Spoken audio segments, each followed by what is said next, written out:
The number changed depending on who said it. Sometimes it was framed as a warning, sometimes as an accusation, sometimes as a political weapon.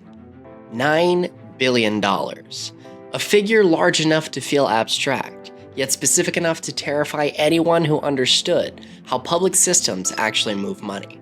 Not a single theft, not a lone criminal act, but an accumulation spread across years, agencies, programs, contractors, and blind spots. And at the center of the modern public conversation surrounding that number was a young independent investigator whose name was never supposed to be there. Nick Shirley. Hello, we'd like to ask where the money's going. What do you guys think about the fraud that's taking place here in Minnesota? I don't think anybody is enabling fraud to happen. Hold Governor Walz accountable for this. What was this money spent on? 1.26 million. What was that money spent on? There aren't any kids. Answer the question. Are there children? There's no children inside this building. Potentially the largest fraud scandal in U.S. history is taking place in Minnesota as literally billions of dollars have been funneled through Somali-ran fraudulent businesses. A viral video bringing a national spotlight to taxpayer-funded daycare centers in Minnesota. Leering Center, I meant to say Quality Learning Center. Allegations they were collecting tax dollars but not actually operating, being met with pushback. One daycare center manager calling the video dishonest. We're open Mondays through Thursdays, 2 to 10 p.m. We have also suspended nearly 8,000 SBA loans, Small Business Association loans, to suspected scammers in Minnesota, of which there are many. It's a great state. It was a great state. Now it's getting destroyed by that stupid governor. What a stupid guy he is. But he's a crook. Not because he controlled the money, not because he administered the programs, but because he forced the question back into the open. Where did it go? Who was watching? And why did so many people seem uncomfortable once the total was spoken about? This story does not begin with Nick Shirley. It begins decades earlier, with how fraud is defined, how oversight is fragmented, and how responsibility is diluted until no single entity feels accountable for the whole. The phrase $9 billion did not originate from a single audit or a single indictment. It emerged from overlapping reports, congressional statements, inspector general findings, and political briefings, each describing different pieces of a much larger problem. And that distinction matters, because what is being examined here is not one confirmed criminal conspiracy. It is a collision between documented fraud, recorded allegations, political amplification, and a system that appears structurally incapable of reconciling itself in public. History didn't disappear. It was rewritten. This is The Broken Truth.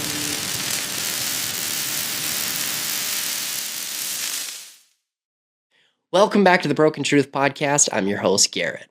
This is not a trial. It is not an accusation. It is an investigation into how modern systems respond when uncomfortable numbers refuse to disappear.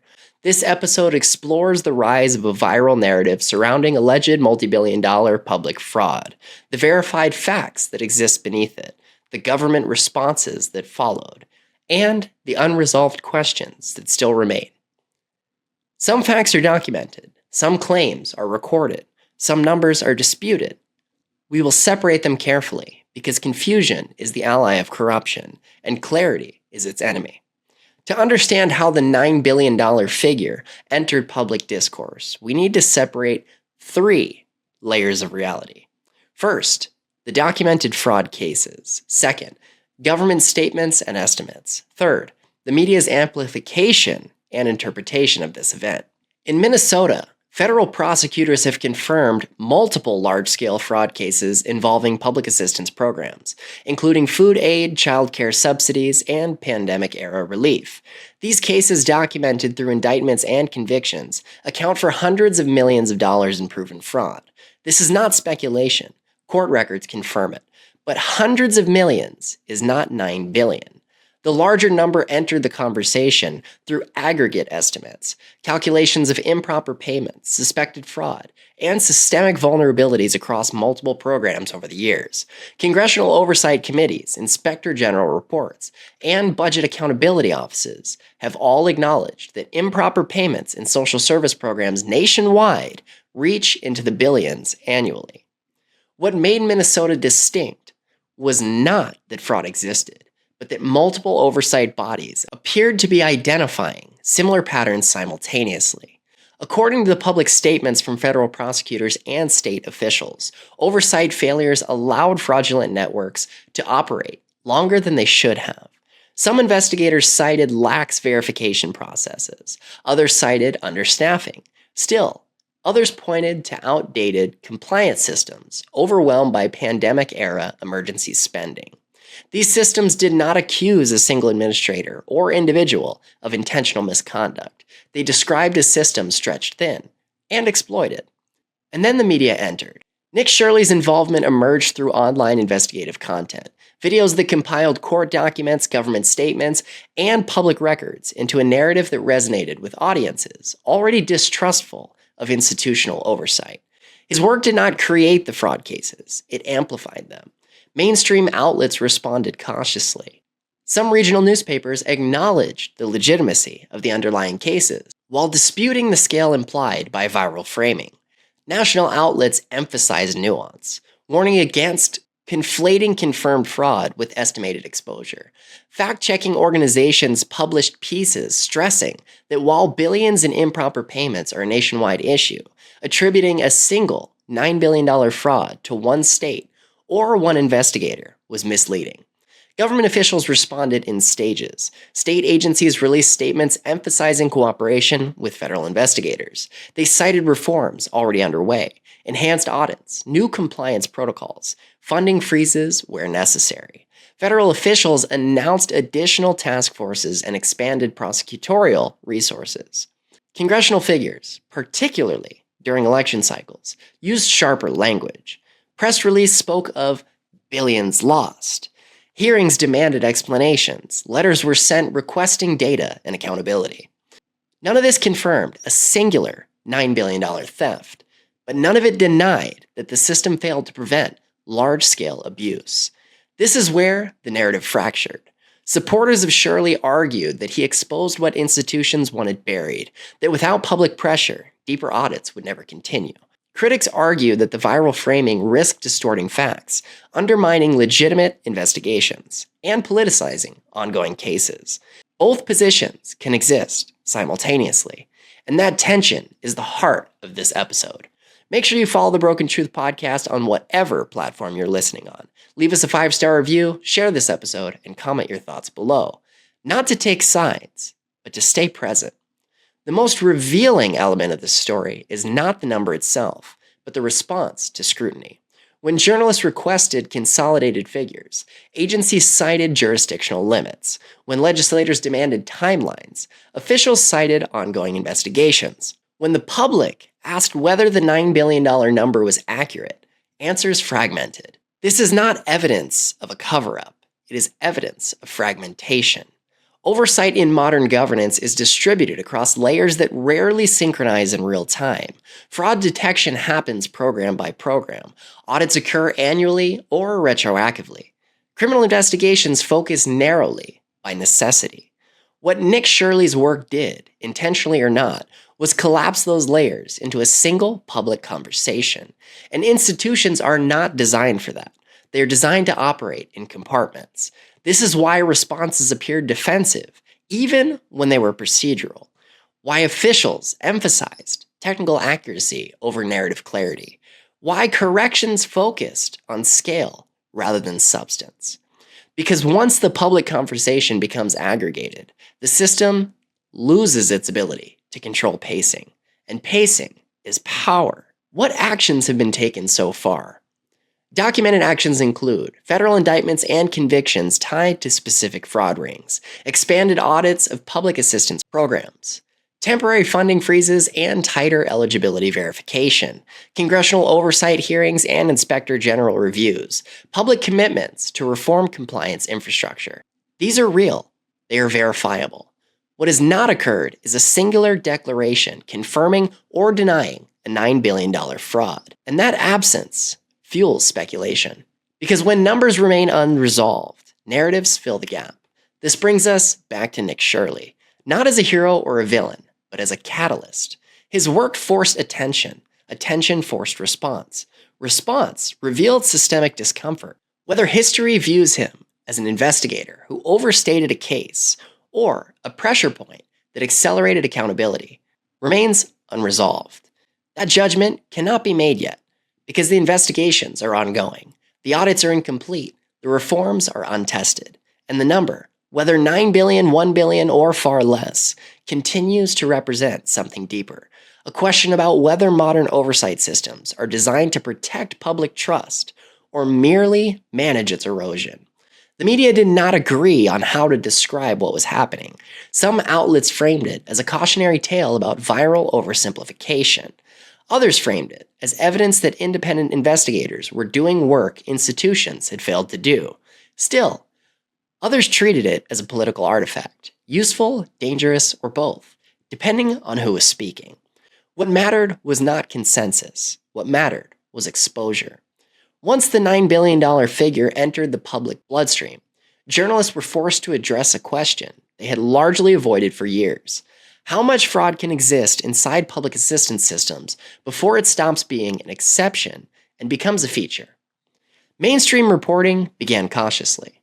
Regional newspapers emphasized court-verified cases, hundreds of millions in confirmed fraud tied to specific networks, nonprofit shells, and program abuse.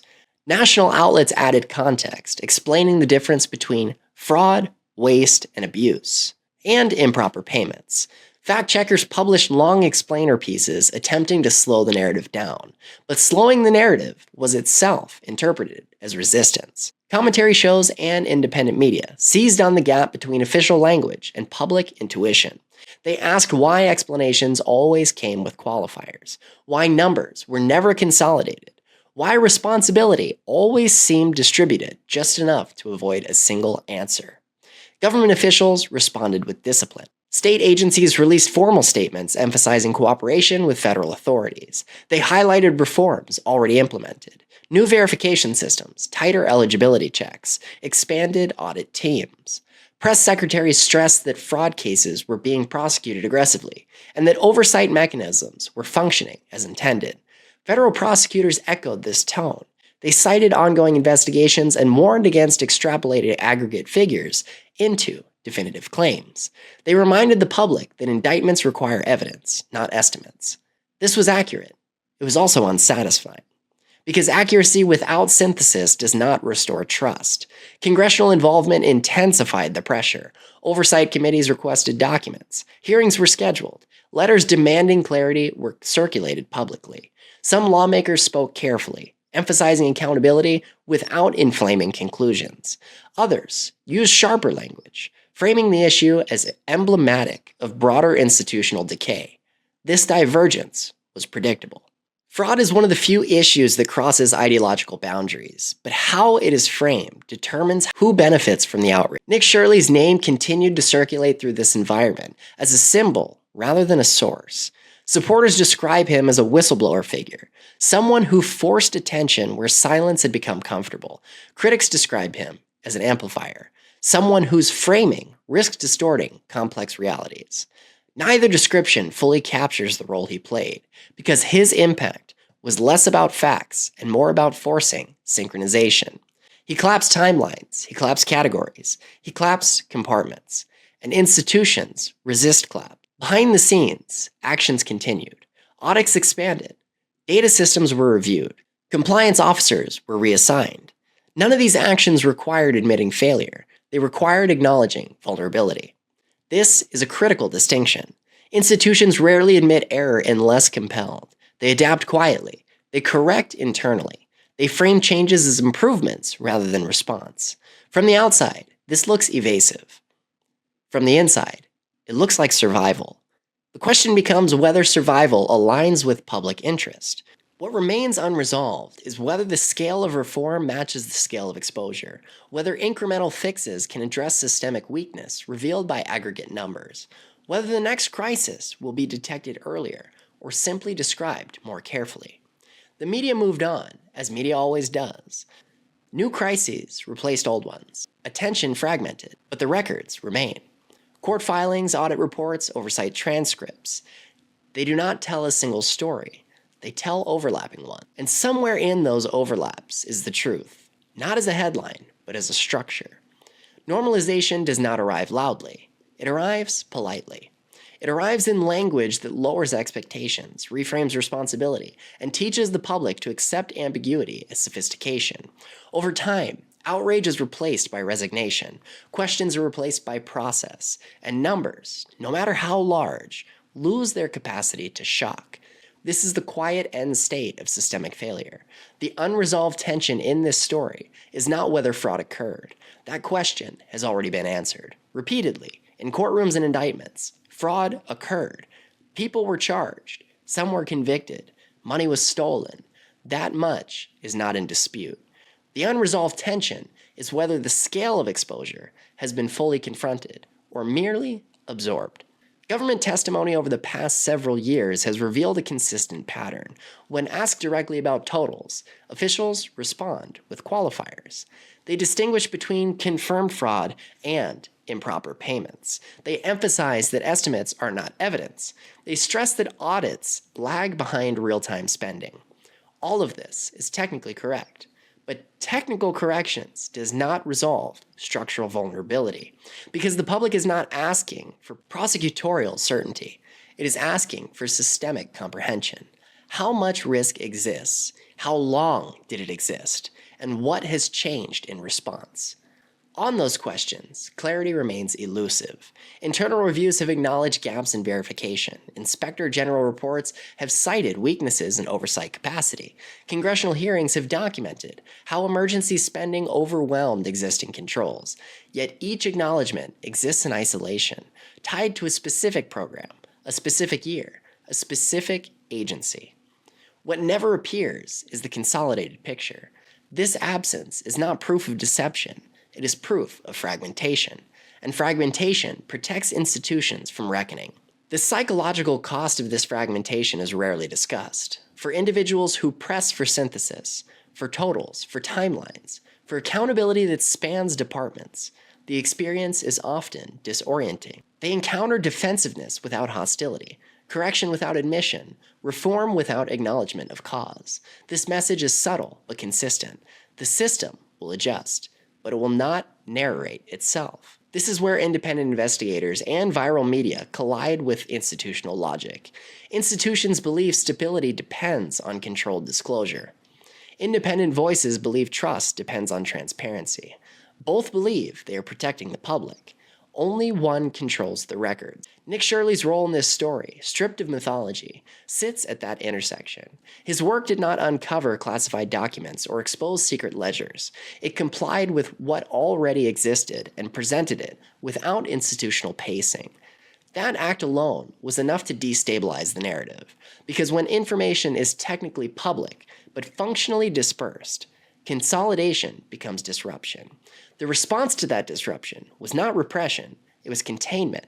Statements were clarified, language was tightened, reforms were emphasized.